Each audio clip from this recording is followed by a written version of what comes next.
Maqaa Abbaa, kan Ilmaa, kan Hafuura Qulqulluu, sadan Waaqayyo tokko.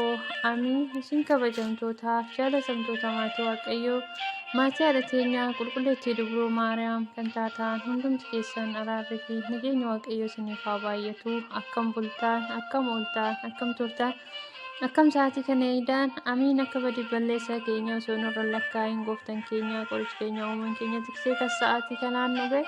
Maqaan isaa kan galatoomeef kan ulfaate nuuf haa ta'u. Amiin. Maqaa isaa waamnee kan biraan hafnee kan biraa hafuus hin dandeenye haadha qulqullootaa, haadha saba hundaa, nuufis haadha kan taate haadha keenya qulqulleettii Dubroo Maariyaamiif galanni fi ulfinni baraan baraatti haa ta'uuf. Amiin.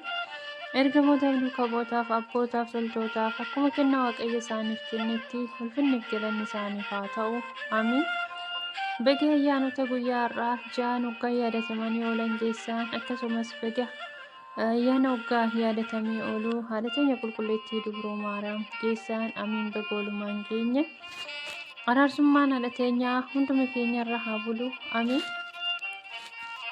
Anis obboleettiin keessan dadhabduuf cubbamtu kanan ta'e walaloo hafuuraa gabaabduu tokko qabadhee isin gidduutti argameen jira. Hamma xumura qophii kootti ana waliin tura.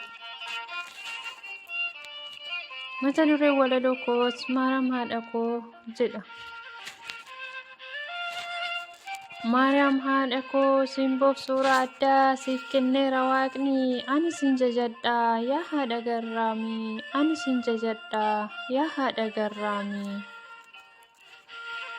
Deessuu haadha gooftaa harmee qulqullootaa siidha abdiin keenya nutoo yakkamtoota si waammannaa nuuf kottu yaa haadha gooftaa. Si waammannaa nuuf kottu yaa haadha gooftaa. Maariyaam Maariyaam jennee siif baana dhugaa kee otoo nuti jirruu hin xuraa'u maqaan kee. Qabbaneessituu laphee koo furtuu jireenyaa koo sin quufu si faarsee sin jaaladha harmee koo. Sin quufu si faarsee sin jaaladha harmee koo. Sin faarsaa maqaa kee ati ija keenya yoomis ni jiraatta.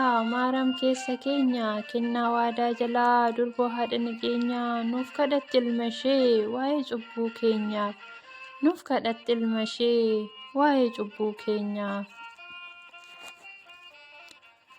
Dubartoota keessaa ati kan eebbifamtee tokkicha ilma kee harka keetti baattee sanyii Addaam hundaaf nuufis haadha taatee cubbuu keenya maraaf furmaata nuuf laatte. Cubbuu keenya maraaf furmaata nuuf laatte. Biyya ormaa keessatti ati naaf kadhattee ulfaadhoo haadha koo kadhata koos fuutee dhiphina koo maraaf furmaata naaf laattee dadhabduu mucaa kee fuula ilma kee dhaabdee. Dadhabduu mucaa kee fuula ilma kee dhaabdee.